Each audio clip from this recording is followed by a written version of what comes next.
Hanggang saan nga ba aabot ang 120 pesos mo? Kasi kung kagaya ko kayo na naghahanap ng budget-friendly, quality, at authentic Japanese food, ay para sa inyo tong video na to. Kaya dito ko agad naisipan, dalhin yung family ko. Bukod sa napakagandang pwesto nila rito, ay meron silang malawak na dining area. Akala mo talaga nasa Japan kaming nagpo-food trip dito pero kung hindi mo naman trip yung ganitong vibes, ay meron din sila dito sa may terrace nila. Imagine, masasarap na food trip tapos overlooking pa na tanawin yung makikita nyo. Kaya ano pang inaantay nyo? Puntahan na natin to. Let's go!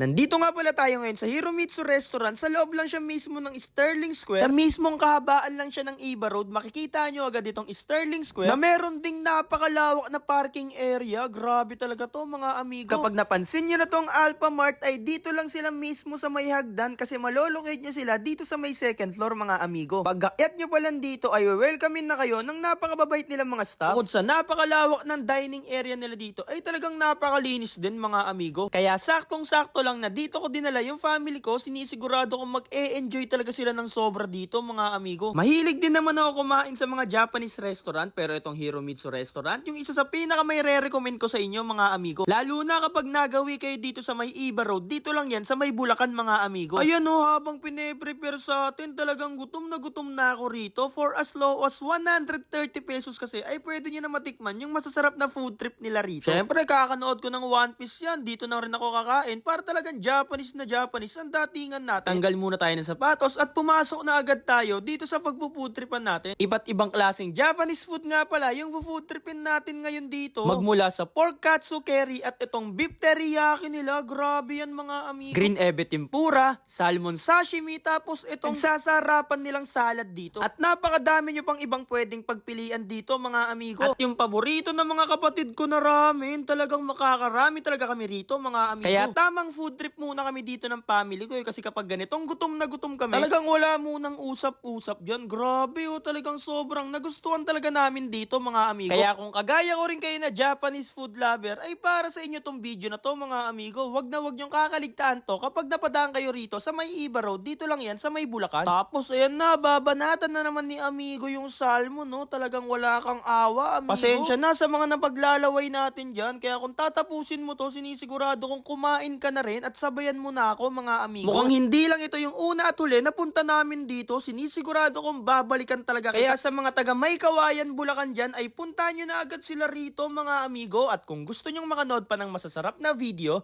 don't forget to like, comment, follow, and share this to your friends para matakam nyo rin sila. Paalam!